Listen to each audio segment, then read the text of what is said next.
Welcome students. आज की इस वीडियो में double sideband suppressed career DSB SC से आपसे जितने भी क्वेश्चंस पूछे गए हैं प्रीवियस ईयर गेट एग्जाम में उसको हम डिस्कस करने वाले हैं, एक एक करके सॉल्व करने वाले हैं।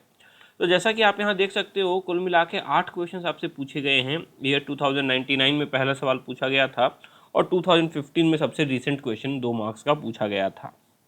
तो sequentially chronologically year wise start करते हैं इन क्वेश्चंस को सॉल्व करना। पहला सवाल जो आपसे पूछा गया था ईयर 2099 में, क्वेश्चन है a modulated signal is given by s of T is equal to m1t into cos 2 pi f c t plus m2t into sine 2 pi f c t. क्योंकि यहाँ पे दो मैसेज सिग्नल यूज किया गया है m1 and m2, यानी ये कौन सा टाइप का मॉड्यूलेशन हो गया, ये मल्टी टोन मॉड्यूलेशन हो गया। याद कीजिए, हमने प्रीवियस लेक्चर्स में पढ़ा है सिंगल टोन यानी जहाँ पे सिर्फ एक सिंगल फ्रीक्वेंसी लाई करती है और मल्टी टोन जहाँ मोर देन वन फ्रीक्वेंसी लाई करती है। तो यहाँ पे हमारे पास दो मैसेज सिग्नल है m1t और m2t, यानी मल्टी टोन हो जाएगा। गिवन है where the baseband signal m1t and m2t have bandwidth of 10 kilohertz and 15 kilohertz. अब यहाँ पे आपको एक कंडीशन दे रहा है। कंडीशन क्या दे रहा है? कंडीशन यह कह रहा है कि जो m1t और m2t है इनका बैंडविड्थ आपको 10 किलोहर्ट्ज और 15 किलोहर्ट्ज है। अब ये 10 और 15 का मतलब क्या हुआ, जरा समझने की कोशिश करते हैं। यानी सबसे पहले अगर मैं m1t प्लॉट करूं तो क्योंकि यह बेसबैंड सिग्नल है, बेसबैंड यानी एक लो पास सिग्नल है, तो इसका बैंडविड्थ आपका 10 किलोहर्ट्ज बोल रहा है। यानी जो हाईएस्ट मैसेज फ्रीक्वेंसी होगी वो आपकी 10K के बराबर होगी और जो लोवेस्ट होगा वो 0 के बराबर होगा, क्योंकि हमने पढ़ा था bandwidth is equal to highest positive possible frequency minus lowest positive possible frequency. So 10K minus K is equal to 10K। ये हो गया आपका m1t। सिमिलरली अगर मैं m2t का बात करूं तो m2t आपका कहां से कहां तक लाई करेगा? m2t का क्योंकि बैंडविड्थ आपका 15 किलोहर्ट्ज दिया हुआ है, तो अगर मैं m2t प्लॉट करूं तो m2t आपका 15K उसकी मैक्सिमम पॉसिबल फ्रीक्वेंसी होगी। तो अब उसके बाद दिया है the bandwidth of the modulated signal in kilohertz. जो सिग्नल मॉड्यूलेट हो जाएगा उसकी बैंडविड्थ किलोहर्ट्ज में क्या होगी। अब अगर आप देखो तो इन दोनों सिग्नल्स को हम आपका कोसाइन साइनोसॉइड सिग्नल से मल्टीप्लाई कर रहे हैं। इसको हम cos 2 pi f c T से मल्टीप्लाई कर दे रहे हैं और m2t को हम sin 2 pi f c T से मल्टीप्लाई कर दे रहे हैं। क्योंकि जो दोनों साइनोसॉइड हम यूज़ कर रहे हैं दोनों का जो कैरियर फ्रिक्वेंसी है वो सेम है। तो अगर मैं आपका फाइनल स्पेक्ट्रम देखूं तो फाइनल स्पेक्ट्रम जो आपका इन दोनों के एडिशन के बराबर होगा, कहाँ से कहाँ लाई करेगा। सबसे पहले m1t की बात करें तो वो fc प्लस 10K से लेके fc माइनस 10K में लाई करेगा। तो अगर मैं m1 की बात करूं तो m1 आपका पॉजिटिव हाफ में अगर बात करें तो ये अगर मेरा fc है then it will be fc plus 10K to fc minus 10K। Similarly अगर मैं m2 की बात करूं तो m2 कहां से कहां लाई करेगा? m2 fc plus 15K and fc minus 15K पे लाई करेगा। यानी अगर मान लो मैं ये m2 बना रहा हूं तो जो हमारा m2 है वो fc प्लस 15 और fc माइनस 15 के बीच में लाई करेगा। अगर मैं स्पेक्ट्रम आपका सिर्फ पॉजिटिव हाफ का बनाऊं, नेगेटिव हाफ में इसी का मिरर इमेज बन जाएगा। तो इसकी बैंडविड्थ क्या होगी? हाईएस्ट पॉजिटिव पॉसिबल फ्रीक्वेंसी यानी क्या? fc plus 15 minus lowest positive possible frequency that is minus fc minus 15, यानी हमारी बैंडविड्थ हो जाएगी 30 किलोहर्ट्ज के बराबर। 30 किलोहर्ट्ज के बराबर, ऑप्शन नंबर डी। अब क्या मुझे इतना ज़्यादा स्पेक्ट्रम प्लॉट करके इस क्वेश्चन को सॉल्व करने की ज़रूरत है? तो जी नहीं। जैसा कि अभी हमने पढ़ा है प्रीवियस लेक्चर में कि AM की बात करूं, चाहे वो डबल साइडबैंड फुल कैरियर हो या डबल साइडबैंड सप्रेस्ड कैरियर हो, जो बैंडविड्थ होती है वो 2 टाइम्स FM के बराबर होती है, जहां FM जो हो गया वो मैक्सिमम पॉसिबल फ्रीक्वेंसी है मैसेज सिग्नल का। अब क्योंकि यहाँ पे हमारे पास दो मैसेज सिग्नल हैं m1t और m2t, तो FM तो मैक्सिमम पॉसिबल फ्रीक्वेंसी है, इसीलिए FM की वैल्यू आपकी 15 किलोहर्ट्ज हो गया। और बैंडविड्थ आप यहाँ से डायरेक्ट भी निकाल सकते थे बिना पेन पेपर टच किए हुए। 2 into 15 is equal to 30 kilohertz. The correct option is option number d. Next question पे चलते हैं। नेक्स्ट क्वेश्चन आपको गिवन है, ये आपसे पूछा गया था ईयर 2002 में 2 मार्क्स का स्टेटमेंट गिवन है। In the given figure m of t is equal to 2 sin 2 pi t by t, s of t is equal to cos 200 pi t and nt is equal to sin 199 pi t by t, the output y of t will be। यानी सबसे पहले कुछ ये operation provide किया जा रहा है और उसको एक लो पास फिल्टर से पास किया जा रहा है। जो लो पास फिल्टर है उसकी कट ऑफ फ्रीक्वेंसी 1 हर्ट्ज है और गेन 1 है। गेन 1 है, इसका मतलब क्या हुआ, जो इनपुट पे आएगा उसी को आउटपुट पे दे देगा, एम्पलीट्यूड में कोई चेंजेस नहीं करेगा। तो हमें यह बताना है कि ये जो y ऑफ t है इस आउटपुट की वैल्यू क्या होगी। अब जरा देखो, इस सिग्नल को सॉल्व करने के लिए, इस क्वेश्चन को सॉल्व करने के लिए आपका थोड़ा सा जो सिग्नल सिस्टम होना चाहिए उसका कॉन्सेप्ट स्ट्रांग होना चाहिए, सिग्नल सिस्टम के फूरियर स्पेक्ट्रम का। आपने सिग्नल सिस्टम में सिंक पल्स या सैम्पलिंग फंक्शन का फूरियर ट्रांसफॉर्म देखा होगा कि एक सैम्पलिंग फंक्शन को अगर हम फूरियर ट्रांसफॉर्म में लेते हैं तो वो एक रेक्टेंगुलर गेट पल्स बन जाता है एंड वाइस वर्सा। तो वही कॉन्सेप्ट यहाँ हमें यूज़ करना पड़ेगा। क्यों? क्योंकि यहाँ पे आपका जो मैसेज सिग्नल है वो एक सैम्पलिंग फंक्शन के फॉर्म में है। तो एक बार मैं यहाँ पे आपको वो कॉन्सेप्ट रिवाइज कर दे रहा हूँ, उसके बाद हम उस कॉन्सेप्ट को यूज़ करके इस क्वेश्चन को सॉल्व कर लेंगे। तो कॉन्सेप्ट क्या है? कॉन्सेप्ट यह कहता है कि अगर मान लो हमारा टाइम डोमेन सिग्नल, मैं कुछ इस तरीके से रिप्रेजेंट कर रहा हूँ, xt is equal to sine AT by pi t. अगर ये मेरा एक टाइम डोमेन सिग्नल है, xt is equal to sine AT by pi t, और इसका मैं फूरियर ट्रांसफॉर्म लेना चाहता हूँ, तो इसका फूरियर ट्रांसफॉर्म किस तरीके का बनेगा? तो इसका जो फूरियर ट्रांसफॉर्म है वो हमारा एक रेक्टेंगुलर पल्स बनेगा। अब जो रेक्टेंगुलर पल्स बनेगा वो तो चलो समझ सिंपल सी बात है कि रेक्टेंगुलर पल्स बनेगा, मगर जो रेक्टेंगुलर पल्स बनेंगे उसकी कैरेक्टरिस्टिक्स क्या होगी? कैरेक्टरिस्टिक्स का मतलब उसका विड्थ क्या होगा, हाइट क्या होगा। तो उसका विड्थ जो है वो यहाँ पे इस a पे डिपेंड करेगा, यानी -a से लेके +a के बीच में। और sine AT by pi t है तो इसका जो एम्पलीट्यूड है वो 1 है, तो इसका भी जो एम्पलीट्यूड होगा वो 1 होगा। यानी जो amplitude sine AT by pi t का होगा वही एम्पलीट्यूड आपका x ऑफ ओमेगा का होगा। अब यहाँ एक बात ध्यान में देने योग्य है, क्या? ये मैं x ऑफ ओमेगा बना रहा हूँ, ओमेगा यानी ओमेगा एंगुलर फ्रीक्वेंसी के डोमेन में। अब यही अगर मुझे मान लो ओमेगा की जगह फ्रीक्वेंसी पे जाना हो तो मैं क्या करूँगा? अगर मैं यहाँ पे ओमेगा की जगह f पे जाना चाहता हूँ, f डोमेन में जाना चाहूँगा, तो क्या करूँगा? बस जो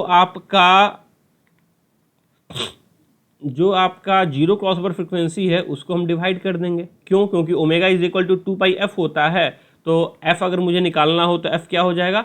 f is equal to omega divided by 2 pi के बराबर। तो ये जो होगा वो -a/2 पाई से लेके +a/2 पाई के बीच में रहेगा अगर मैं f एक्सिस पे देखूंगा, और अगर ओमेगा एक्सिस पे देखूंगा तो -a से +a के बीच में रहेगा। तो ये याद करने में काफ़ी आसानी होती है। ज़रा ध्यान दीजिए क्या बोला मैंने।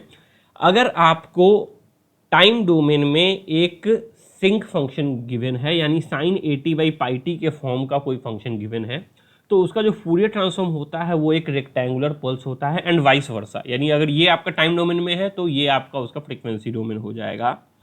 अब गिवन कंडीशन क्या है, किस तरीके से हम इसको प्लॉट करेंगे? तो जो साइन AT में a वाला टर्म आया वो उसका आपका -a2 + a उसका विड्थ होगा, और इसका एम्पलीट्यूड जो हो जाएगा वो 1 के बराबर हो जाएगा।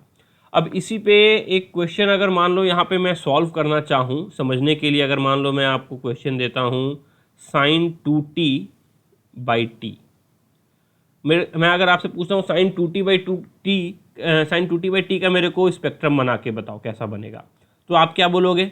सबसे पहले आप बोलोगे सर एक बात तो पक्का है कि साइन 2t बाई टी है, यानी जो स्पेक्ट्रम बनने वाला है वो एक रेक्टेंगुलर पल्स बनने वाला है, इसमें तो कोई दो राय नहीं है। अब बस मेरे को ये देखना है कि इसका एम्पलीट्यूड क्या होगा और इसका जीरो क्रॉस ओवर फ्रिक्वेंसी क्या होगा। तो इसका जो साइन 2t में a की वैल्यू कितनी हो गई कंपेयर करके? a की वैल्यू 2 हो गई, यानी ये -2 से +2 तक जाएगा, ठीक है। और क्या यहाँ पे पाई अवेलेबल है? जी नहीं, पाई अवेलेबल नहीं है। तो मैं क्या करूँगा? पाई से मल्टीप्लाई करूँगा और पाई से डिवाइड करूँगा, तभी तो ये फंक्शन बन जाएगा sine 2t by pi t इस फॉर्म में आ जाएगा। यानी इसका जो एम्पलीट्यूड हो जाएगा वो आपका पाई के बराबर हो जाएगा। जाएगा। तो बस इतना सा काम आपको करना है, इसके अलावा और कुछ नहीं करना है। इसी कॉन्सेप्ट को यहाँ पे हम यूज़ करेंगे। क्यों? क्योंकि यहाँ देखो कुछ साइन 2πt/t कुछ उसी फॉर्म में हमारा रिजल्ट आ रहा है, तो इस कॉन्सेप्ट को हम यूज़ करने वाले हैं। चलिए अब जरा क्वेश्चन को सॉल्व करते हैं। एक मिनट,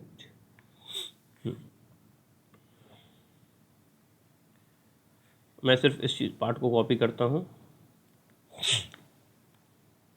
चलो, तो क्वेश्चन हमें क्या गिवन है? क्वेश्चन हमें गिवन है कि in the figure m of t is equal to 2 sin 2πt/t, यानी mt की वैल्यू गिवन है। st is equal to cos 200πt, यानी mt इंटू एस टी, हमें ये वाला पॉइंट मालूम चल जाएगा। ये पॉइंट हो जाएगा आपका m of t into S of T. क्यों? क्योंकि मल्टीप्लाई गिवन है, किया हुआ है, प्लस एन टी। इसमें आपका ये जो नॉइस सिग्नल है एन ऑफ टी, इसको हम ऐड कर देंगे।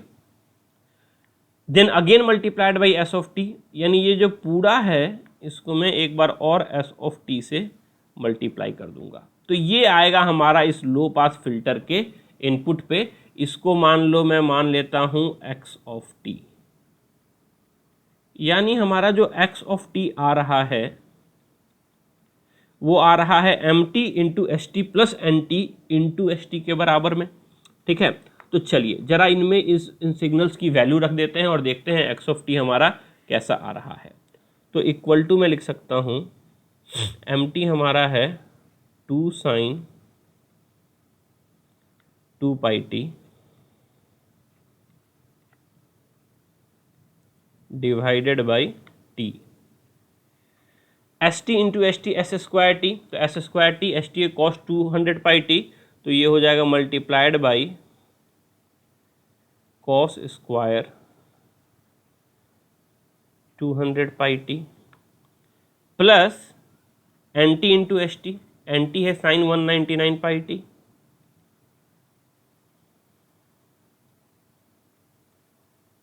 Divided by t multiplied by into s t cos 200πt। ये हमारा सिग्नल बन गया। अब जरा ध्यान दो, यहाँ पे मैं इसे सिंपल से फॉर्मूले में लाना चाहता हूँ, यानी कॉस स्क्वायर थीटा का सबसे पहले फॉर्मूला यूज़ करूँगा और यहाँ sign a cos theta sine a cos B का फॉर्मूला यूज़ करूँगा। तो चलो उसको भी ज़रा यूज़ कर लेते हैं। तो ये हो जाएगा, ये देखो पहले तो 2 sin 2πt/t को एज इट इज छोड़ देते हैं। 2 sin, या एक मिनट, 2 को अंदर ले जाते हैं तो वो कॉस स्क्वायर थीटा के साथ काम में आ जाएगा। साइन 2πt/t और 2 cos स्क्वायर 200πt, यानी 2 cos स्क्वायर थीटा का फॉर्मूला क्या होता है? 1 प्लस cos 2 थीटा। तो इसको मैं लिख सकता हूँ 1 प्लस cos 400πt प्लस, अब डिनोमिनेटर में 1/t मैं बाहर ले रहा हूँ और 2 से मल्टीप्लाई और 2 से डिवाइड कर रहा हूँ। क्यों? क्योंकि 2 sin a cos b का फॉर्मूला हमें पता है कि 2 sin a cos b आपका हो जाएगा sin a प्लस b, तो sin 199 plus 200 that is sin 399πt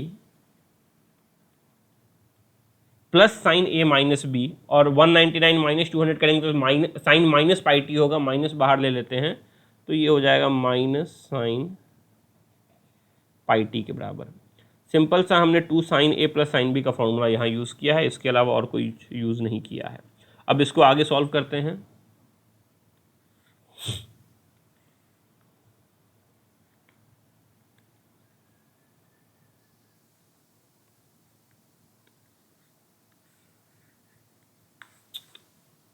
एक मिनट,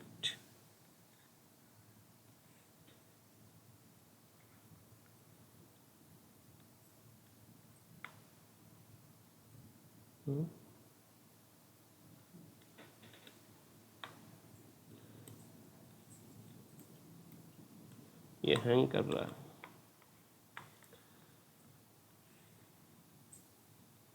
हाँ, तो चलो इसको ज़रा एक बार सॉल्व करते हैं आगे। तो इसको क्या लिख सकता हूँ मैं इसे लिख सकता हूँ ब्रैकेट ओपन करके sin 2πt/t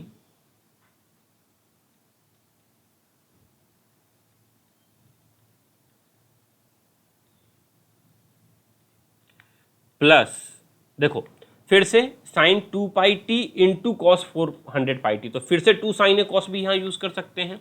तो पहले 1/2t लिख देते हैं और sine a cos b is equal to sine a plus b, that is sine 2πt plus 400πt, so sine 400πt plus sine a minus b, that is sine minus 398πt, minus बाहर ले लेते हैं, so this will be minus 1/2t sine 398πt first, plus में sine 399πt divided by 2t minus sine πt divided by 2t। तो ये हमारे आपका जो x ऑफ t बन रहा है वो कुछ इस तरीके का आ रहा है। यानी ये जो फिल्टर है, फिल्टर के इनपुट पे, जो लो पास फिल्टर है उसके इनपुट पे हमारा जो सिग्नल आ रहा है कुछ इस तरीके का आ रहा है। अब मुझे यह देखना है कि इन सिग्नल्स में से कौन सा सिग्नल इस लो पास फिल्टर को पास करके आउटपुट yt पे आएगा, वही हमसे पूछा गया है। तो एक काम करते हैं, इनको अलग अलग नेमिंग कर देते हैं ताकि समझने में आसानी हो। इसको A बोल रहा हूँ, इसको B बोल रहा हूँ, इसको C बोल रहा हूँ, इसको D बोल रहा हूँ और इसको E बोल रहा हूँ। और एक एक करके ABCDE को हम पास करेंगे अपने फिल्टर से और देखेंगे कि हमारा आउटपुट क्या आ रहा है। ठीक है, चलो तो सबसे पहले बात करते हैं सिग्नल A की। तो सिग्नल A जो है हमारा वो है साइन 2πt बाई टी। अब बताओ साइन 2πt बाई टी इसका स्पेक्ट्रम कैसा होगा, वही तो मैंने अभी आपको सिखाया था शुरुआत में कि साइन 2πt बाई टी जो होगा, अगर मैं इसका स्पेक्ट्रम प्लॉट करूं तो हमारा स्पेक्ट्रम यानी फ्रीक्वेंसी डोमेन में एक रेक्टेंगुलर पल्स बन जाएगी। अब रेक्टेंगुलर पल्स जो है वो कहाँ से कहाँ लाई करेगा ये बताइए। तो रेक्टेंगुलर पल्स इस ए पे डिपेंड करता है, इसीलिए -2π से लेके +2π के बीच में लाई करेगा। और इस रेक्टेंगुलर पल्स का एम्पलीट्यूड कितना होगा, तो इसका एम्पलीट्यूड डिपेंड करता है यहाँ पे। अगर इसका जो कोएफिशिएंट होता वो अगर यहाँ पे हम पाई रखते तब ये बन जाता, यानी पाई, हमें पाई की एक्स्ट्रा ज़रूरत है तो यहाँ मैं पाई लिख सकता हूँ। तो ये हो जाएगा हमारा साइन 2πt बाई टी का स्पेक्ट्रम। अब साइन 2πt बाई टी का जो हमने अभी स्पेक्ट्रम बनाया ये हमने ओमेगा में बनाया है। अगर मैं इसे फ्रीक्वेंसी यानी एफ एक्सिस पे बनाने की कोशिश करूं तो वो कैसा लाई करेगा, कैसा दिखेगा, फिर से वो आपका एक रेक्टेंगल ही रहेगा।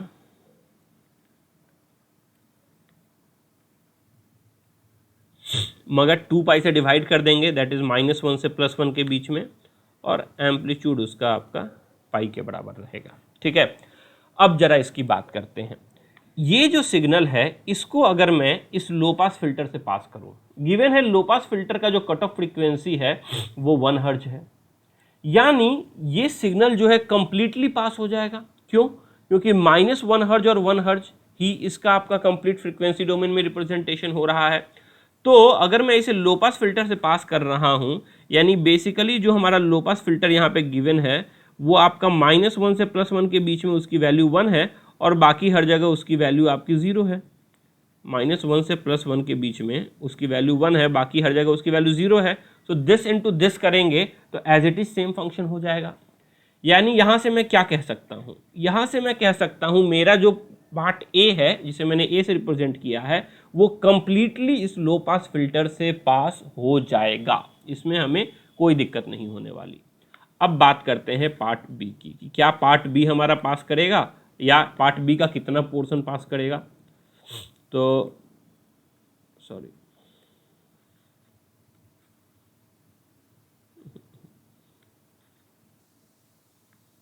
एक मिनट,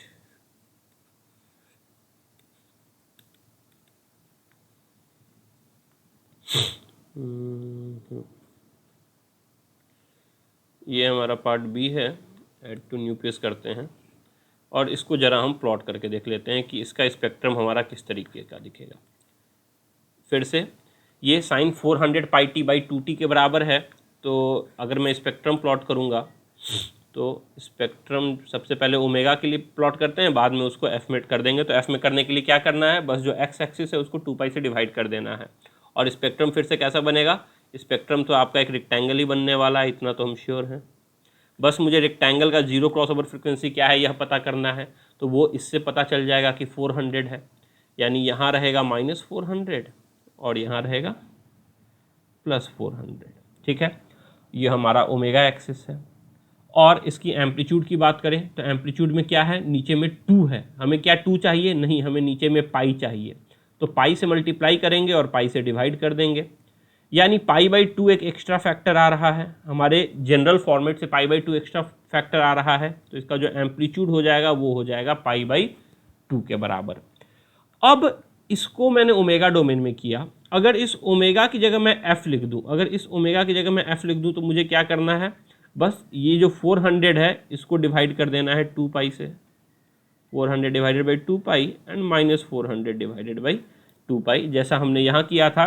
-2 पाई से +2 पाई गया, सॉरी 400 पाई है ना, ओ सॉरी ये 400 पाई है, इसीलिए 400 पाई divided by 2 pi and -400 pi divided by 2 pi के बराबर में। ठीक है, तो इसकी वैल्यू क्या हो जाएगी, पाई पाई कैंसिल हो गया, यानी +200 और यहाँ पे हो जाएगा -200। यानी ये जो सिग्नल है 1/2t साइन 400 पाई टी, ये -200 हर्ट्ज से +200 हर्ट्ज के बीच में पाई बाई 2 वैल्यू दे रहा है। अब अगर मैं इसे अपने लो पास फिल्टर से पास करूं, जो कि सिर्फ -1 से +1 के बीच के सिग्नल को पास कर रहा है, तो क्या आउटपुट आएगा, जो हमारा आउटपुट आने वाला है वो सेम ही आएगा, मगर -1 से +1 के बीच में आएगा। यानी अगर मेरे को कोई बोले कि आउटपुट प्लॉट करो, तो हमारा जो आउटपुट आएगा वो कुछ इस तरीके का आएगा। -1 से +1 के बीच में एक रेक्टेंगल आएगा, और ये जो रेक्टेंगल होगा, इस रेक्टेंगल का जो एम्पलीट्यूड होने वाला है वो पाई बाई 2 होने वाला है। बाकी सारे पार्ट, यानी ये वाला जो पार्ट है -400 से -1 के बीच में और +1 से +400 के बीच में, इसको तो जो हमारा फिल्टर है वो ट्रंकेट कर देगा, हटा देगा। यानी अब जो हमारा फिल्टर का आउटपुट आएगा पार्ट बी का, वो कुछ इस तरीके से आएगा, -1 से +1 के बीच में पाई बाई 2। ये हमने फ्रीक्वेंसी में देख लिया। अब इसको मैं मैथमेटिकली देखना चाहता हूँ कैसा रहे। क्यों मैथमेटिकली देखना चाहता हूँ, क्योंकि हमारे जो ऑप्शंस हैं, ऑप्शंस आपका मैथमेटिकल फॉर्मेट में है, तो मैथमेटिकली भी मुझे इसे लिखना आना चाहिए। यानी अब मैं क्या करना चाहता हूँ, मैं इसका इन्वर्स फूरियर ट्रांसफॉर्म लेना चाहता हूँ। तो फिर से f की जगह मैं इसे ओमेगा कर देता हूँ ताकि हमें करने में आसानी हो। तो f को ओमेगा में कन्वर्ट करने के लिए क्या करना है, 2 पाई से मल्टीप्लाई कर देना है, यानी ये -2 पाई से लेके +2 पाई के बीच में लाई करेगा। और इसका अगर मैं फ्रीक्वेंसी डोमेन देखूँ तो क्या हो जाएगा, साइन a की वैल्यू आपकी आ जाएगी 2 pi, so sine 2 pi t divided by pi t. मगर एम्पलीट्यूड क्या इसका 1 है, जी नहीं, एम्पलीट्यूड पाई बाई 2 है, तो यहाँ पाई बाई 2 से मल्टीप्लाई भी कर देंगे। यानी बेसिकली अगर मैं कंक्लूड करूं, तो अगर मैं B को इनपुट दे रहा हूं अपने लो पास फिल्टर पे, लो पास फिल्टर के इनपुट पे B दे रहा हूं, तो आउटपुट पे क्या आ रहा है, अगर B को अपने लो पास फिल्टर के इनपुट पे दे रहा हूं, तो जो आउटपुट आ रहा है वो आ रहा है हमारा पाई बाई 2। तो पाई पाई कैंसिल कर देते हैं, सो sine 2 pi t by 2t के बराबर, क्योंकि पाई पाई कैंसिल हो गया। तो b को इनपुट दिया तो आउटपुट आ गया sign 2 pi t by 2t के बराबर। सिमिलरली अगर आप ध्यान दो, तो अगर आप c को इनपुट दोगे तो भी आउटपुट क्या आएगा, c क्या है, 398 पाई टी है, यानी वो -398 से लेके +398 के बीच में 1 होगा। यानी यहां से क्या मैं यह कह सकता हूं कि जिस तरीके से मैंने यहाँ पे b को इनपुट दिया लो पास फिल्टर पे, तो आउटपुट हमारा C आ गया। उसी तरीके से अगर मैं C को भी इनपुट दूंगा, क्योंकि C भी आपका बहुत बड़ा है, 398 लाई कर रहा है, तो C को भी अगर लो पास फिल्टर से आउटपुट दूंगा, तो आउटपुट हमारा same sine 2 pi t by 2t के बराबर ही आएगा। जरा सोचो ऐसा क्यों बोला मैंने, क्योंकि जरा देखो, सी और बी में क्या अंतर है, बस यहाँ 400 पाई है और यहाँ 398 पाई है। यानी अगर मैं इसका स्पेक्ट्रम देखूं तो यहाँ पे -200 की जगह -198 हो जाएगा। ये पार्ट तो वैसे ही ट्रंकेट हो जाएगा लो पास फिल्टर से पास करने के बाद, यानी बचेगा सिर्फ -1 से +1 के बीच π/2। और उसका अगर मैं वापस IFT इन्वर्स फूरियर ट्रांसफॉर्म लूंगा तो फिर से हमारा सेम ही रिजल्ट आएगा। तो यहाँ से मैं यह कह सकता हूँ कि अगर मैं C को भी दूंगा उस लो पास फिल्टर से तो उसका भी आउटपुट sin 2πt/2t ही आया। सिमिलरली अगर मैं D को दूंगा तो क्या आएगा, फिर से सेम ही चीज़ आएगा, क्योंकि यहाँ पे 399 है, उससे तो हमें मतलब नहीं है। तो चलो अगर मैं D को भी देता हूँ इस लो पास फिल्टर से, D को भी देता हूँ इस लो पास फिल्टर से, तो इसका भी जो आउटपुट आएगा वो आपका sin 2πt/2t के बराबर ही आएगा। अब बात करते हैं लास्ट वाले सिग्नल E की। E है आपका sin πt/2t। E है आपका sin πt/2t। ठीक है, अब इसका जरा स्पेक्ट्रम प्लॉट कर ले। अगर स्पेक्ट्रम प्लॉट करेंगे तो सबसे पहले हम किस पे जाएंगे, सबसे पहले एक बात तो पक्का है कि जो स्पेक्ट्रम का जो रिजल्ट आएगा वो आपका एक रेक्टेंगुलर सिग्नल आएगा और ओमेगा डोमेन में चलते हैं। तो जो एम्पलीट्यूड है वो पाई है, यानी ये -π से +π के बीच में लाई करेगा। और यहाँ पे 2 है, क्या हमें 2 चाहिए, नहीं हमें पाई चाहिए, तो पाई से मल्टीप्लाई और पाई से डिवाइड कर देंगे, यानी π/2 एक्स्ट्रा टर्म आ रहा है, यानी इसका जो आपका एम्पलीट्यूड हो रहा है वो π/2 के बराबर हो रहा है। ये हमारा ओमेगा डोमेन में है। हम फ्रीक्वेंसी में देखना चाहते हैं तो डिवाइडेड बाई 2π, तो हमारा फ्रीक्वेंसी डोमेन हो जाएगा। यानी फ्रीक्वेंसी में ये -1/2 से +1/2 के बीच में है, और -1/2 से +1/2 के बीच में है, और हमारा जो फिल्टर है, फिल्टर तो हमारा -1 से +1 के बीच में है ना, फिल्टर तो हमारा -1 से +1 के बीच में जो भी लाई कर रहा है उसको एज इट इज पास कर दे रहा है। यानी यहां से मैं क्या कह सकता हूं, ये जो सिग्नल है एज इट इज पास हो जाएगा। इस सिग्नल में आपका कुछ ट्रंकेशन होगा ही नहीं होगा, पूरा का पूरा पास हो जाएगा। तो जो शुरू में मैंने 5 सिग्नल लिए A B C D E, इन पांचों को फिल्टर से पास करके हमने रिजल्ट देख लिया। रिजल्ट क्या आया, सबसे पहले A जो है A as it is pass हो गया, जैसा हमने यहाँ देखा है। सबसे पहले A कहाँ किया था, हाँ A को हमने देखा तो A नहीं, ये तो B था, A कहाँ गया, A को तो यही किया है। A का हमने देखा तो A as it is pass हो जाएगा, क्योंकि वो एग्जैक्ट -1 से +1 के बीच में लाई करेगा। तो हमारे आउटपुट में sin 2πt/t आ जाएगा A के चलते, A के चलते A को जब मैं लो पास फिल्टर से दे रहा हूं तो आउटपुट आ रहा है sin 2πt/t के बराबर में। A हो गया हमारा। B C D का हमने देख लिया, और E भी आपका एज इट इज आ जा रहा है -sin πt/2t। और जब मैं E को दे रहा हूं लो पास फिल्टर से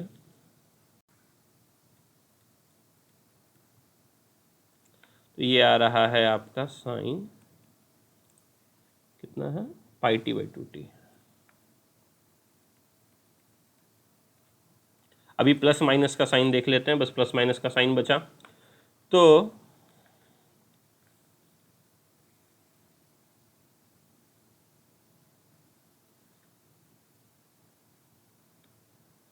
ये हमारा इनपुट था, ठीक है। और अगर मैं आउटपुट की बात करूं तो आउटपुट में क्या आ रहा है, जरा इस बात पे ध्यान दीजिएगा। हाँ, आउटपुट में आपका B C और D के चलते सेम पार्ट आ रहा है, sin 2πt sin 2πt sin 2πt/2t, ठीक है। और इसमें अगर देखो तो B और C में प्लस और माइनस का साइन है, यानी जो B का आउटपुट होगा वो C के आउटपुट को आपका कैंसिल कर देगा, B का आउटपुट C के आउटपुट को कैंसिल कर देगा। यानी यहां से एक D का आउटपुट, एक A का और एक E का E का माइनस होगा और A और D का आपका एडिशन हो जाएगा। यानी अगर मैं आउटपुट लिखूं तो A के चलते sin 2πt/t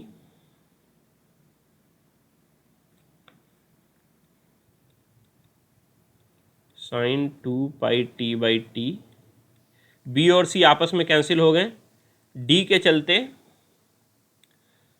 sign 2 pi t by 2t,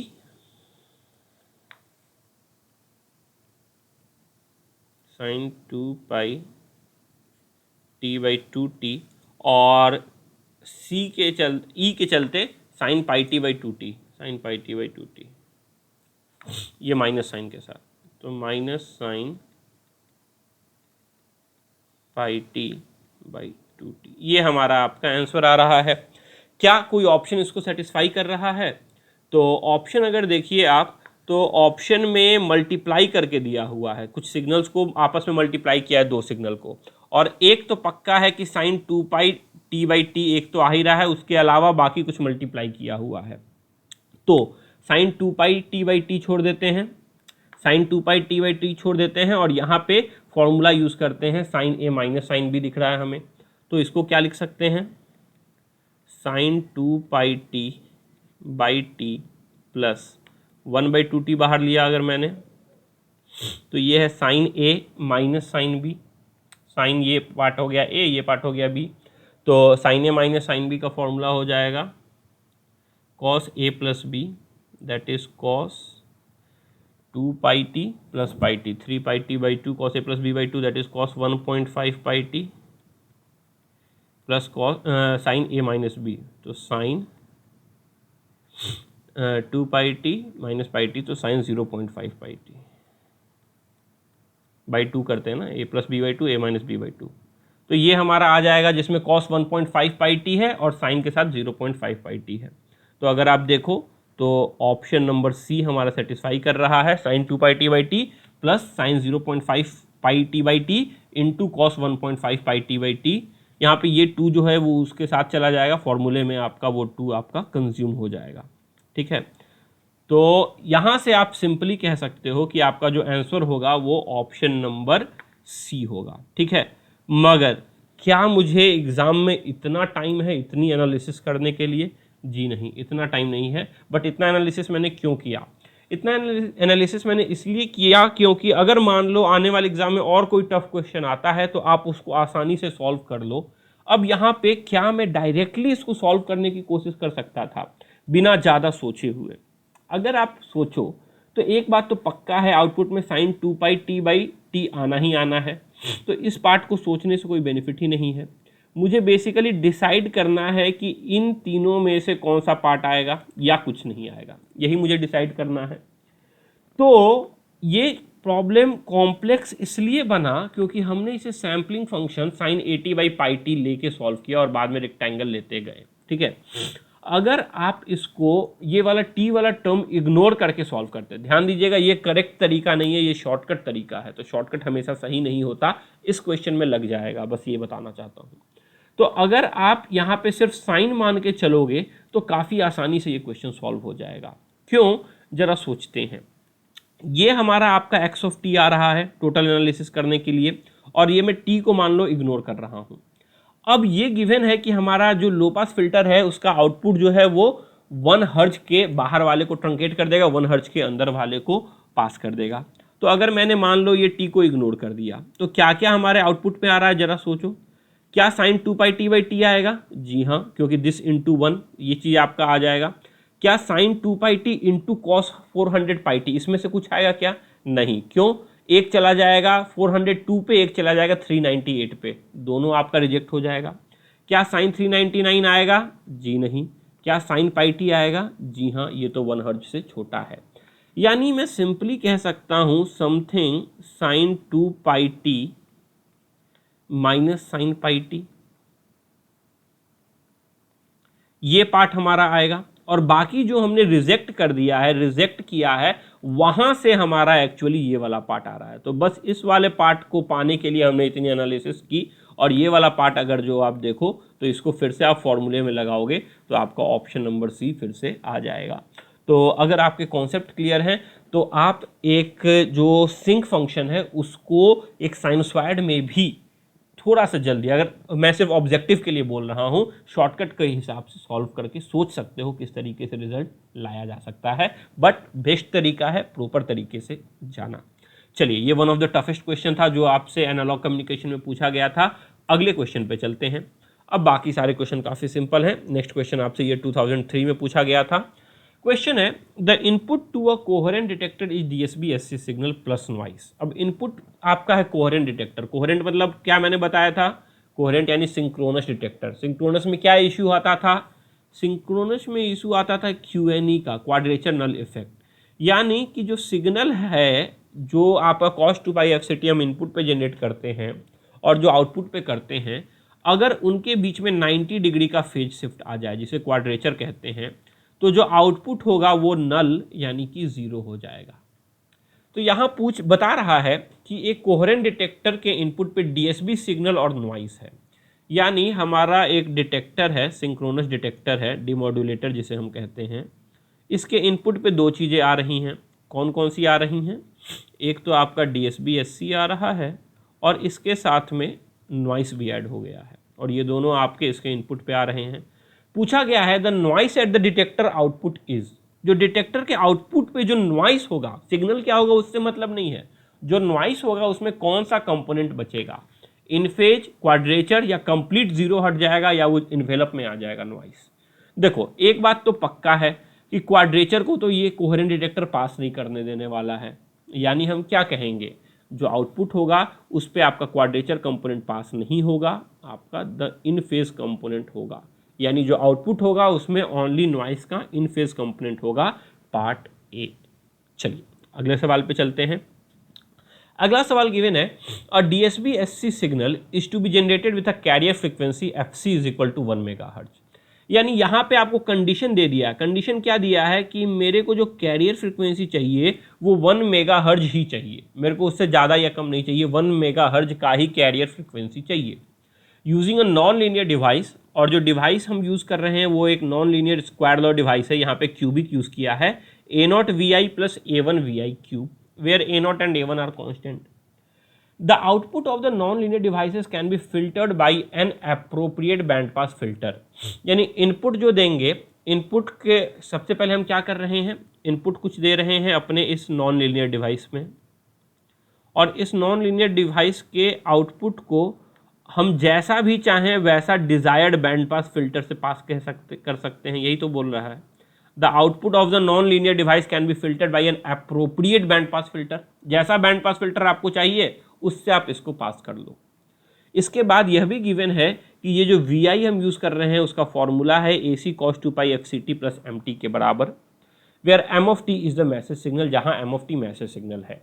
तो पूछा गया है FCI, ये वाला FCI की वैल्यू क्या होगी। अब एक बात तो पक्का है, यहाँ आउटपुट पे हम क्या चाहते हैं, क्योंकि हम DSB-SC जनरेट करना चाहते हैं, यानी आउटपुट पे मैं MT इंटू CT चाहता हूँ, इसके अलावा और कुछ नहीं चाहता हूँ। MT इंटू CT चाहता हूँ, इसके अलावा और कुछ नहीं चाहता मैं। तो MT इंटू CT, और उसमें भी एक रिस्ट्रिक्शन है, क्या, जो CT होगा उसका फ्रीक्वेंसी 1 मेगाहर्ट्ज होना चाहिए, यानी आउटपुट में कुछ मेरा कुछ इस तरीके का आना चाहिए, एक मिनट, जो हमारा आउटपुट है कुछ इस तरीके का आना चाहिए, ACMT cos 2π FC की जगह 1 मेगाहर्ट्ज 10⁻60, ये हम चाहते हैं कि हमारा आउटपुट आए। ठीक है, इनपुट पे क्या है, इनपुट पे हमारा ये VI गिवन है।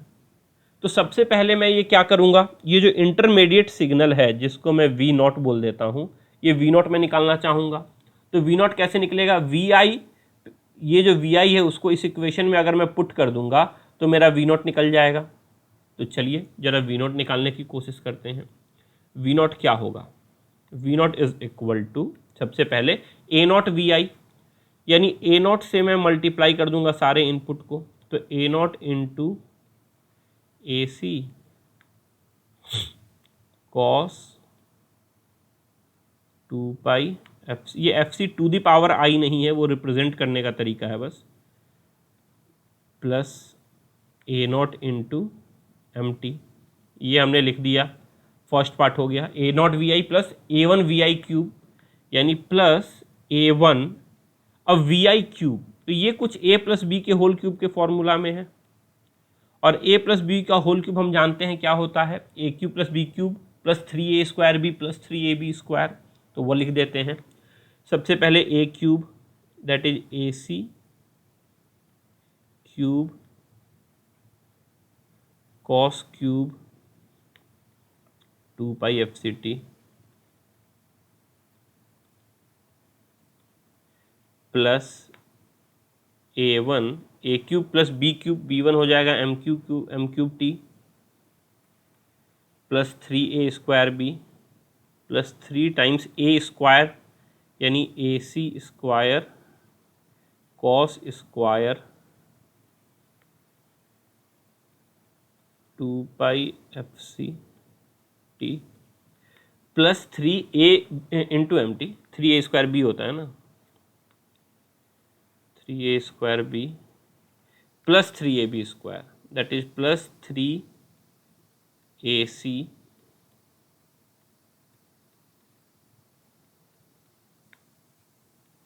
cos 2 पाई FCT M square T plus 3AB square. तो ये हमने लिख लिया। अब ये मेरे को दिया हुआ है कि ये जो V0T हमारा आया इसको मैं एक बैंड पास फिल्टर से पास करूंगा और हमारे पास ये पावर है अभी इसने दे दिया है क्योंकि यहाँ पे इसने यूज़ कर दिया है एप्रोप्रिएट फिल्टर। ये पावर है इस बैंड पास फिल्टर में कि यह आउटपुट में सिर्फ MT इंटू CT देगा, बाकी सारे सिग्नल को ये आपका ट्रंकेट कर देगा। कैसे करेगा उससे मतलब नहीं है, बट ये आउटपुट में सिर्फ MT इंटू CT ही देने वाला है और कुछ नहीं देने वाला है, साफ साफ बोल दिया है। तो जरा देखते हैं इस V0 में से क्या क्या हमारे आउटपुट तक पहुंचेगा। ये है A0 AC cos 2 पाई FCT, यानी एक कैरियर सिग्नल जो FC पे सेंटर्ड है। क्या ये पास करेगा? जी नहीं, ये पास नहीं करेगा क्योंकि ये MT इंटू CT के फॉर्मेट में नहीं है। एक्चुअली ये FC माइनस FM से FC प्लस FM के बीच में है, मगर क्योंकि ये MT इंटू CT के फॉर्मेट में नहीं है इसीलिए ये पास नहीं करेगा। हमारा बैंड पास फिल्टर इस तरीके से डिजाइंड है कि वो सिर्फ MT इंटू CT के ही टाइप के सिग्नल को पास करेगा। A0 इंटू MT ये तो आपका माइनस FM से प्लस FM के बीच में होगा, ये तो पास करेगा ही नहीं करेगा। तीसरा ये वाला A1 AC cube cos cube 2 पाई FCT, इसमें MT का तो टर्म ही नहीं है तो ये तो पास करने वाला ही नहीं है। A1 M क्यूब T ये माइनस 3FM से प्लस 3FM के बीच में लाई करेगा, ये भी पास नहीं करेगा। जैसा हमने बताया था M square T minus 2FM से प्लस 2FM के बीच में लाई करता था, similarly M cube T minus 3FM से प्लस 3FM के बीच में लाई करेगा। जरा ये सिग्नल देखो 3AC स्क्वायर कॉस स्क्वायर 2 पाई FCT MT, क्योंकि कॉस स्क्वायर है यानी यहाँ से दो पार्ट बन जाएगा, एक बन जाएगा 1 प्लस कॉस 4 पाई FCT MT, यानी इसका एक पार्ट पास करेगा और एक पार्ट पास नहीं करेगा।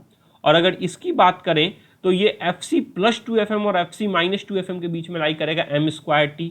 क्या हमें आउटपुट में M स्क्वायर T चाहिए? जी नहीं, इसीलिए इसको भी हम मानेंगे कि यह भी आपका पास नहीं हो रहा। यानी जो V0 है, V0 में से आपका बस ये जो सिग्नल है 3I स्क्वायर कॉस स्क्वायर 2 पाई FCIT MT, इसका एक पार्ट पास करने वाला है, इसके अलावा और कोई पास करने वाला ही नहीं है। अब कौन सा पार्ट पास करने वाला है जरा उसकी बात कर लेते हैं।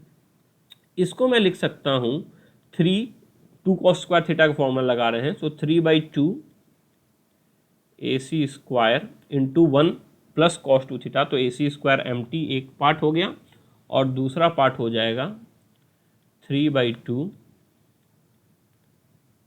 AC square cos 4 pi FCI of T M of T। ये हमारा, इसको मैं एक्सपेंड करके लिख सकता हूँ। मैंने क्या यूज़ किया? 2 cos square theta is equal to 1 plus cos 2 theta मैंने यूज़ किया। अब इन दोनों में से कौन सा पास करेगा?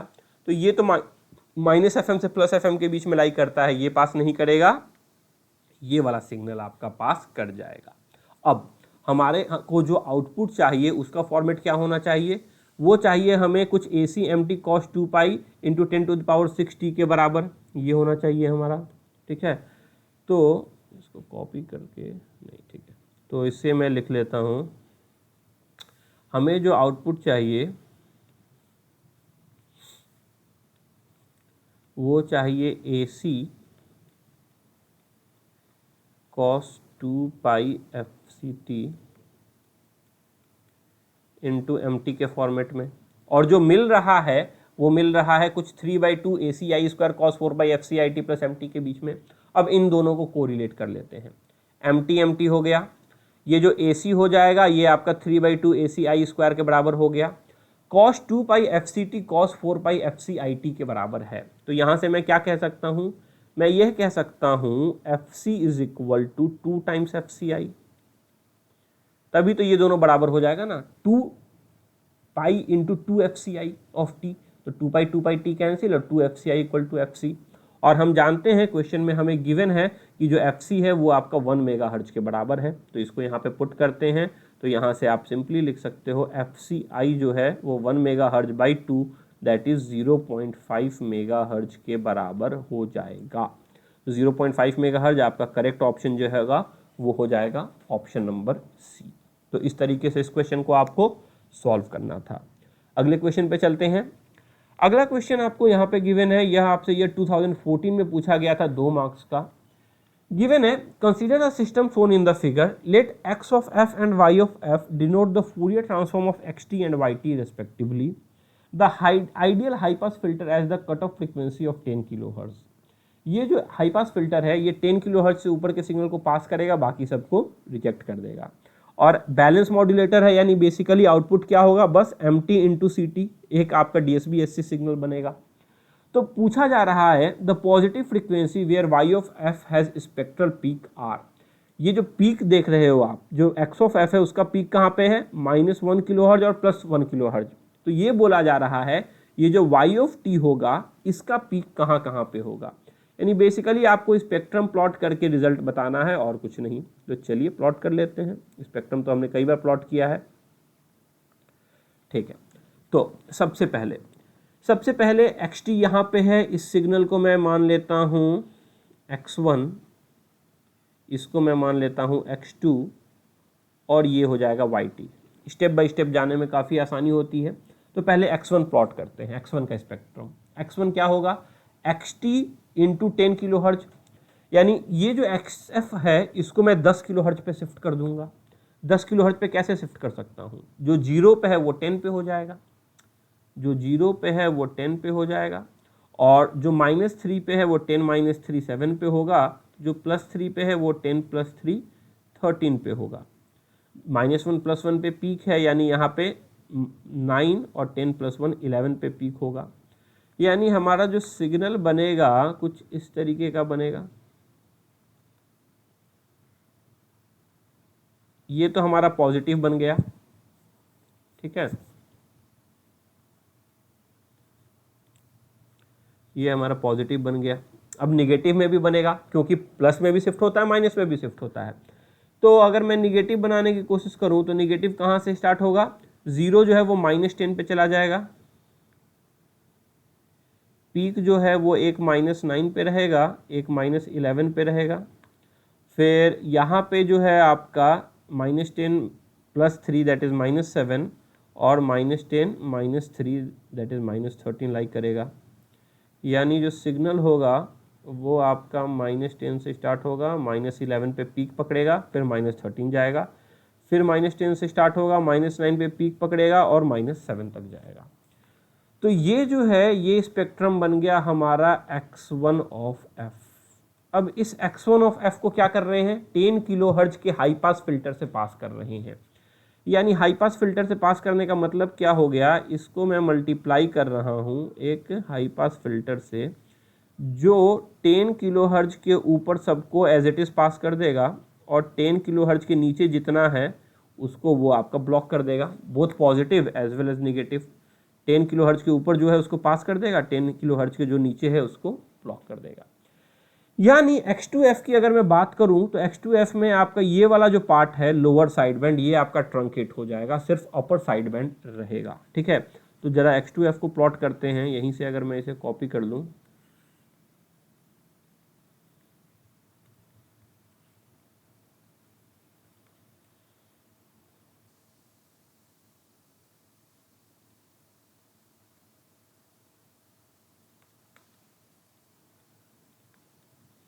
तो x2f में ये वाला ये डिलीट नहीं होता है, इसको बनाना ही पड़ेगा। चलिए बना लेते हैं फिर। अगर मैं x2f बनाने चलूँ तो x2f में आपका 10 से एक पीक पकड़ेगा 11 पे और वो जाएगा 13 तक इस साइड, और -11 क्यों लिखा है, -10 होगा ना। सिमिलरली -10 से पीक पकड़ेगा -11 पे और इधर जाएगा -13 तक, यानी 10 पीक जो आ रहा है वो आ रहा है 11 पे और यहाँ हम हैं 13 तक में। सिमिलरली यहाँ -10 पीक जो है वो -11 पे है और यहाँ हम -13 तक है। ये हमारा x2f बन गया। मगर क्या हमें x2f का बताना है? जी नहीं, हमें yf का बताना है। तो yf क्या हो जाएगा, इसको भी 13 किलोहर्ट्ज से शिफ्ट करेंगे। ओरिजिनली 0 पे ये हमारा x2f है, अब इसको मुझे 13 किलोहर्ट्ज से आपका शिफ्ट करना है। यानी अगर मैं अब इसको प्लॉट करने चलूँ तो ज़रा देखो, और क्योंकि आउटपुट में सिर्फ पॉजिटिव फ्रीक्वेंसी बता रहा है, यहाँ पे हमारा ऑप्शन सिर्फ पॉजिटिव आ रहा है, इसलिए मैं सिर्फ पॉजिटिव हाफ प्लॉट करने जा रहा हूँ, नेगेटिव प्लॉट नहीं करूँगा। तो कहाँ कहाँ लाई करेगा जरा सोचते हैं। सबसे पहले हमारा जो चीज़ 0 पे था अभी वो 13 पे लाई करेगा, जो चीज़ 0 पे था वो अभी 13 पे लाई करेगा। ठीक है, बस 13 सब में ऐड कर देना है।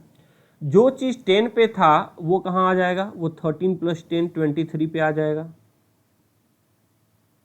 जो 11 पे था वो 13 + 11 24 पे आएगा। जो 13 पे था वो 13 + 13 26 पे आएगा। सिमिलरली जो चीज़ -10 पे था वो 13 - 10 + 3 पे आएगा। जो -11 पे था वो 13 - 11 + 2 पे आएगा। जो -13 पे था वो 13 - 13 0 पे आ जाएगा। यानी अगर मेरे को स्पेक्ट्रम प्लॉट करना हो तो वो कुछ इस तरीके का दिखेगा। 2 पे पीक, फिर यहाँ पे 3, फिर यहाँ से 23 से जाएगा 24 पे और फिर यहाँ से 26 पे।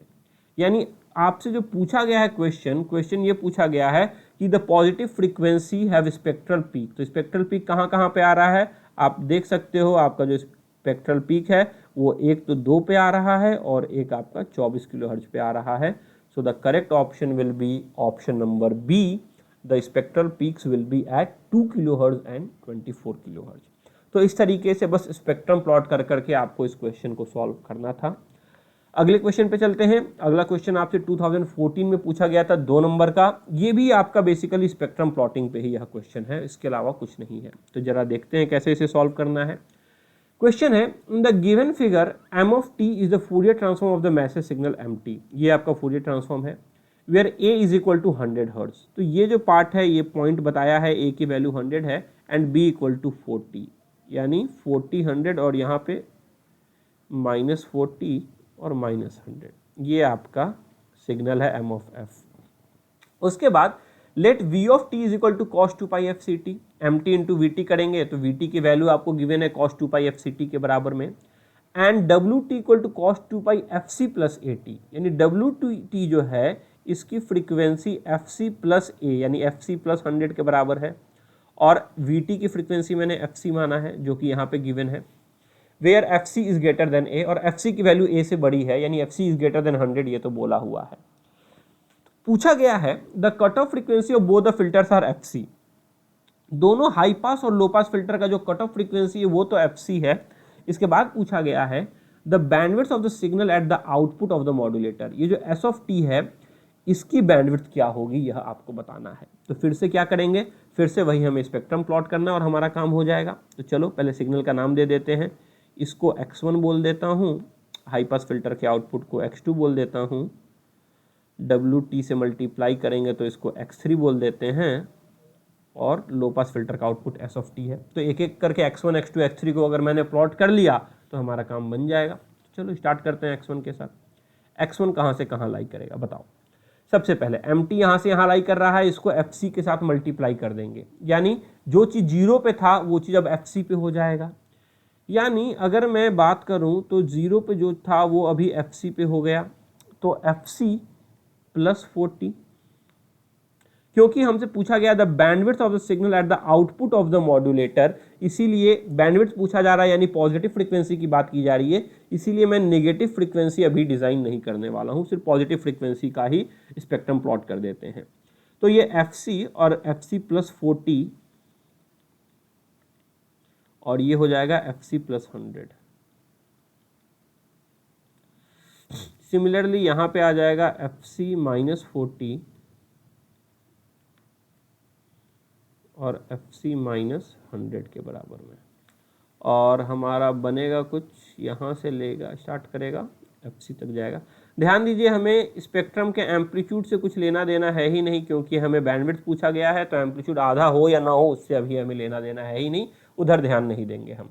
और ये मान लिया कि हमारा आपका 0 फ्रीक्वेंसी है। सिमिलर इसका रेप्लिका आपका नेगेटिव फ्रीक्वेंसी भी बन जाएगा। ये हो गया हमारा x1 ऑफ f, ये हमारा हो गया x1 of f mt into FC करके। अब इसको एक हाई पास फिल्टर से पास करना है, और हाई पास फिल्टर का जो फ्रीक्वेंसी है वो कट ऑफ फ्रीक्वेंसी वो है FC, यानी FC के ऊपर का सब कुछ पास कर देगा, FC के नीचे का सब कुछ क्या करेगा, वो स्टॉप कर देगा, ब्लॉक कर देगा। ठीक है, तो अगर मैं इसको यहाँ पे डिज़ाइन करूँ, एक मिनट, यहाँ निगेटिव में भी जाना पड़ेगा क्योंकि दूसरी बार भी आपका कर रहा है, तो चांसेस हैं कि ये जो निगेटिव वाला है दूसरी बार मल्टीप्लाई करके पॉजिटिव में आ जाए निगेटिव फ्रीक्वेंसी, इसीलिए मुझे पॉजिटिव हाफ के साथ साथ नेगेटिव फ्रीक्वेंसी भी बनाना ज़रूरी है। तो नेगेटिव फ्रीक्वेंसी भी बना ही लेते हैं ताकि कोई डाउट ना रहे। ठीक है, तो नेगेटिव फ्रीक्वेंसी हमारी कहाँ से कहाँ पे लाई करेगी, यहाँ -FC माना, तो कुछ इस तरीके का रहेगा।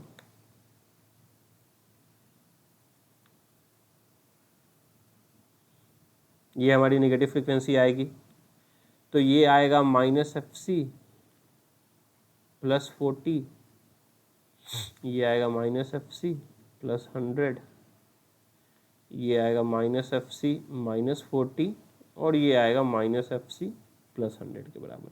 ये तो कंप्लीट स्पेक्ट्रम बन गया x1 ऑफ f का। अब इसको मुझे एक हाई पास फिल्टर से पास करना है। जो हाई पास फिल्टर है उसकी कट ऑफ फ्रीक्वेंसी FC है, यानी FC के ऊपर जो जो लाई करेगा उसको वो एक्सेप्ट करेगा और बाकी सारे सिग्नल्स को वो रिजेक्ट कर देगा। तो ये हमारा X2F बन जाएगा। ये जो रेड के अंदर में पार्ट है बस यही हमारा X2F बनेगा, बाकी हमारा आपका डिलीट कर देंगे हम। ये वाला पोर्शन जो है अंदर का वो हमारा रिजेक्ट हो जाएगा, वो हमारा X2F हो गया। तो डिलीट कर देते हैं ताकि समझ में आए। तो मान लिया इसको मैंने यहाँ से डिलीट कर दिया ये सारे को। ठीक है, ये अभी हमारा x1 से मॉडिफाई होके x2 बन गया, x2 बना दिया हमने।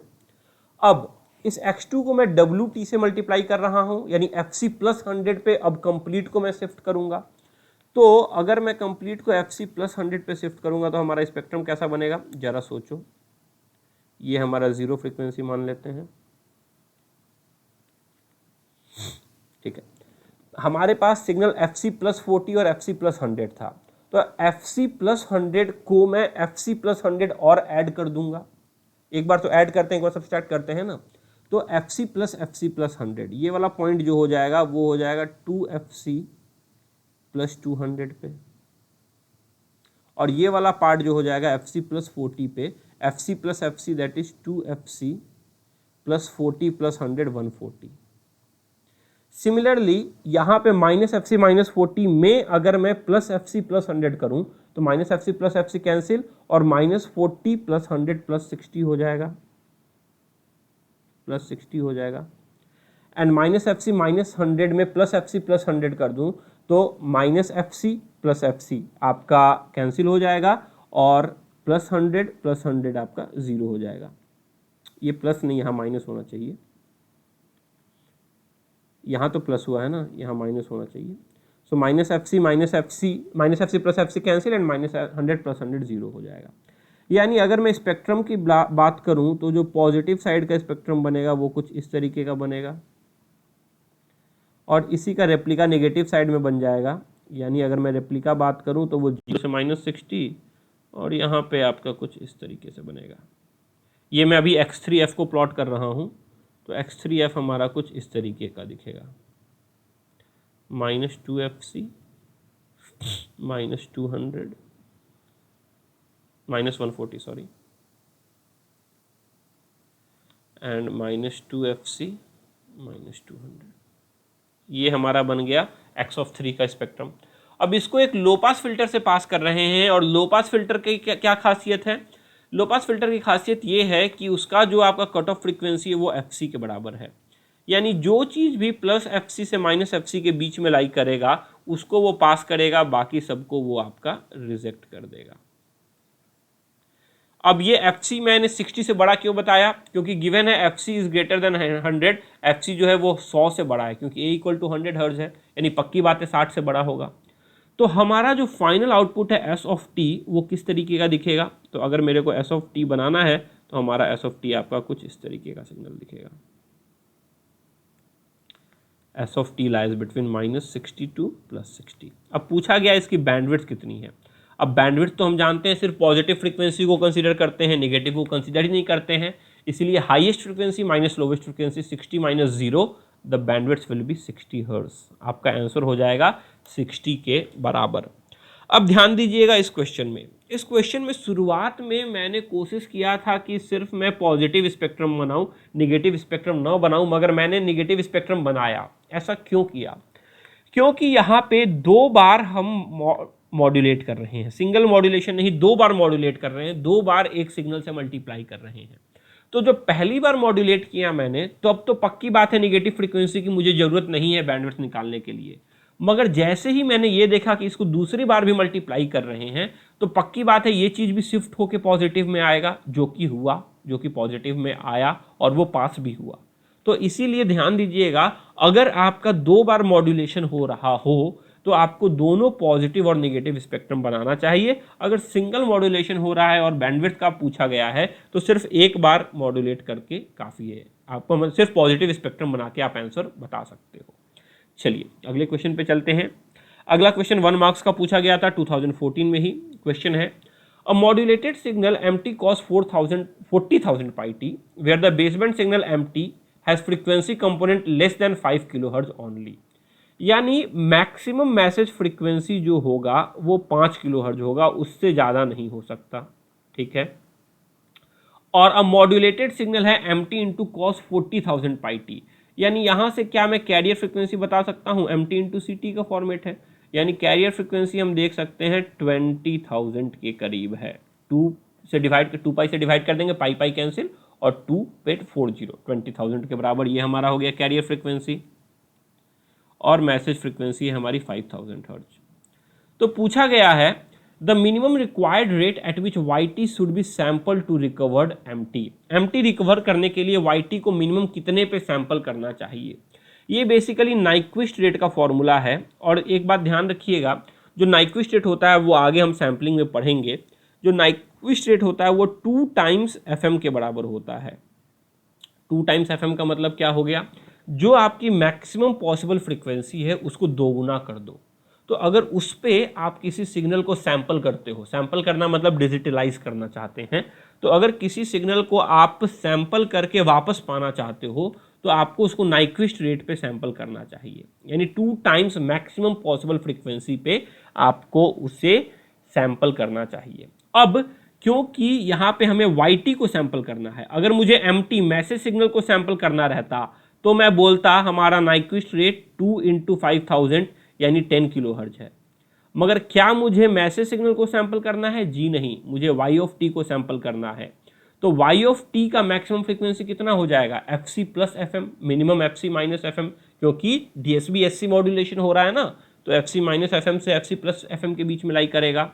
तो इसका जो मैक्सिमम फ्रीक्वेंसी होगा Fmax, यहाँ Fmax समझिए, इसका जो मैक्सिमम फ्रीक्वेंसी होगा वो 25 kHz के बराबर हो जाएगा, 20 kHz + 5। तो इसका जो नाइक्विस्ट रेट होगा YT का वो 25 × 2 दैट इज 50 kHz के बराबर होगा। ध्यान दीजिएगा, कई बुक्स में आपका इसका सॉल्यूशन गलत दिया हुआ है। सॉल्यूशन में आंसर लिखा है 10 kHz, जो कि गलत है। The correct answer will be Nyquist rate will be 50 kHz। Why 50 kHz? क्योंकि Nyquist rate 2 times the maximum possible frequency होती है और यहाँ मैक्सिमम पॉसिबल फ्रीक्वेंसी आपकी 5 किलोहर्ट्ज मैसेज की है। यहाँ आपको बोला जा रहा है DSB-SC को आपको, यानी डबल साइडबैंड सप्रेस्ड कैरियर को आपको करना है सैंपल, तो उसका मैक्सिमम फ्रीक्वेंसी आपका 25 किलोहर्ट्ज है, इसीलिए नाइक्विस्ट रेट आपका 50 किलोहर्ट्ज हो जाएगा। तो इस तरीके से इस क्वेश्चन को सॉल्व करना था। नेक्स्ट क्वेश्चन पे चलते हैं। नेक्स्ट क्वेश्चन आपसे 2015 में पूछा गया था, 2 मार्क्स का सवाल है। गिवन है in the system shown in the figure A, M of T is a low pass signal. M of T आपका एक लो पास सिग्नल है विथ बैंडविड्थ W हर्ट्ज, यानी इसका जो बैंडविड्थ W बोल रहा है, क्योंकि लो पास बोल दिया, यानी जो मैक्सिमम फ्रीक्वेंसी है वो भी W हो जाएगा। क्यों?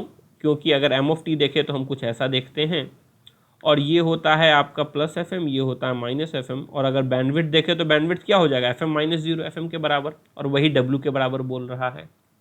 उसके बाद the frequency response of the band pass filter H of F is shown, यानी ये जो बैंड पास फिल्टर है अगर 700 से 1700 के बीच में कुछ आ रहा है तो उसको पास करेगा, अदरवाइज उसको वो स्टॉप कर देगा।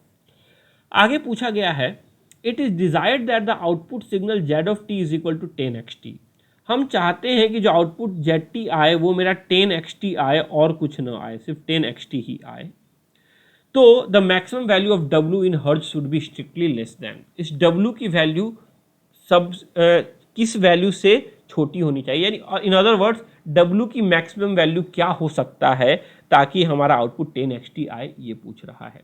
तो उसको करने के लिए मुझे क्या प्लॉट करना चाहिए? सबसे पहले ये जो हमें YT लिखा हुआ है 10xt प्लस x²t, इसका स्पेक्ट्रम मुझे प्लॉट करना पड़ेगा, क्योंकि उसको ही तो मैं बैंड पास फिल्टर से पास करूंगा और देखूंगा आउटपुट क्या आ रहा है। और xt हमें गिवन है mt इंटू कॉस 2400 πt। तो सबसे पहले स्पेक्ट्रम प्लॉटिंग स्टार्ट करते हैं। सबसे पहले प्लॉट करते हैं हम अपना x ऑफ टी को। तो x ऑफ टी कहाँ से कहाँ लाई करेगा, mt इंटू कॉस 2400 πt है, यानी इसकी फ्रीक्वेंसी कितनी हो गई 1200, 2400 बाई 2 1200। तो 1200 माइनस W से लेके 1200 प्लस W, और यहाँ पे भी निगेटिव में भी सेम चीज, यानी ये पॉइंट हो जाएगा 1200 माइनस W, ये हो जाएगा 1200 प्लस W। सिमिलरली ये हो जाएगा माइनस 1200 प्लस W, और ये हो जाएगा माइनस 1200 माइनस W के बराबर। ये क्या है हमारा, ये हमारा बन गया x ऑफ f। xt को हमने प्लॉट कर लिया, इसका स्पेक्ट्रम प्लॉट कर लिया। अब इसको एक एम्पलीफायर से करना है। एम्पलीफायर क्या करता है 10 टाइम्स xt, यानी इसको 10 टाइम्स एम्पलीफाई कर देता है और उसमें एक नॉन लीनियर टर्म x²t भी ऐड कर देता है। तो अगर मेरे को अब ये एम्पलीफायर का आउटपुट यानी y ऑफ t का स्पेक्ट्रम प्लॉट करना हो तो y ऑफ t का स्पेक्ट्रम कैसा लाई करेगा? इसका स्पेक्ट्रम जो होगा पहले तो 10 टाइम्स xt है, यानी ये तो एज इट इज़ लाई करेगा, इसमें तो कोई दिक्कत नहीं होने वाला है, ये तो एज इट इज़ ही लाई करेगा।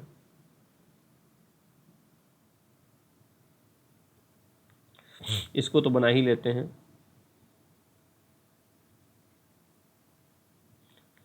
$1200 plus W, 1200 minus W, minus 1200 plus W and minus 1200 minus W। बस इसका एम्पलीट्यूड मान लो शुरू में 1 था तो ये आपका मल्टीप्लाई होकर 10 हो जाएगा। एम्पलीट्यूड से हमें मतलब तो रहता नहीं है, जनरली फ्रीक्वेंसी डोमेन में फ्रीक्वेंसी एक्सिस पे ही बात करते हैं। Plus x²t। अब x²t कहाँ से कहाँ लाई करेगा? देखो x आपका माइनस W से प्लस W लाई कर रहा था, तो x² का शेप कुछ भी बने, बट एक बात तो हम पक्का पक्की जानते हैं कि ये आपका माइनस 2W से प्लस 2W के बीच में लाई करेगा। तो x² जो है वो माइनस 2W से प्लस 2W के बीच में लाई करेगा। इसके अलावा ये हमारा बन गया YT का spectrum, that is y of f। अब ये जो y ऑफ f है इसको मैं इस band pass filter h of f से पास कर रहा हूँ, और मैं यह चाहता हूँ कि आउटपुट में हमारा 10x ऑफ t मिले, यानी सिर्फ ये वाला पार्ट मिले। यानी हम चाहते हैं हमारा जो बैंड पास फिल्टर है वो कुछ इस तरीके का हो, उसमें आपका जो बाकी अननोन जो अनरिक्वायर्ड पार्ट m² के चलते आ रहा है वो ट्रंकेट हो जाए, वो न आए, ये हम चाहते हैं। यानी जो बैंड पास फिल्टर है उसका रिस्ट्रिक्शन कहाँ पे होना चाहिए, यहाँ पे, और ये वाली फ्रीक्वेंसी कितनी गिवन है 700। यानी इन अदर वर्ड्स ये जो 2W है ये 700 से बड़ा नहीं होना चाहिए, या ये जो 1200 माइनस W है ये 700 से छोटा नहीं होना चाहिए। अगर ऐसा होता है तो हमारा output as it is 10xt आ जाएगा। यानी हमारे पास दो कंडीशन आ रहे हैं यहाँ से। कौन कौन से दो कंडीशन? सबसे first 2W should be less than 700,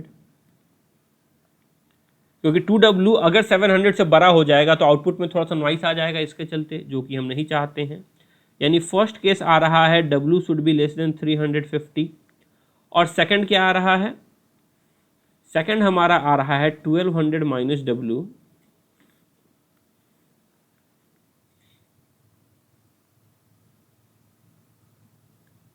should be greater than 700, क्योंकि अगर ये भी 700 से छोटा हो गया तो कुछ ट्रंकेट हो जाएगा, एज इट इज 10xt नहीं मिलेगा।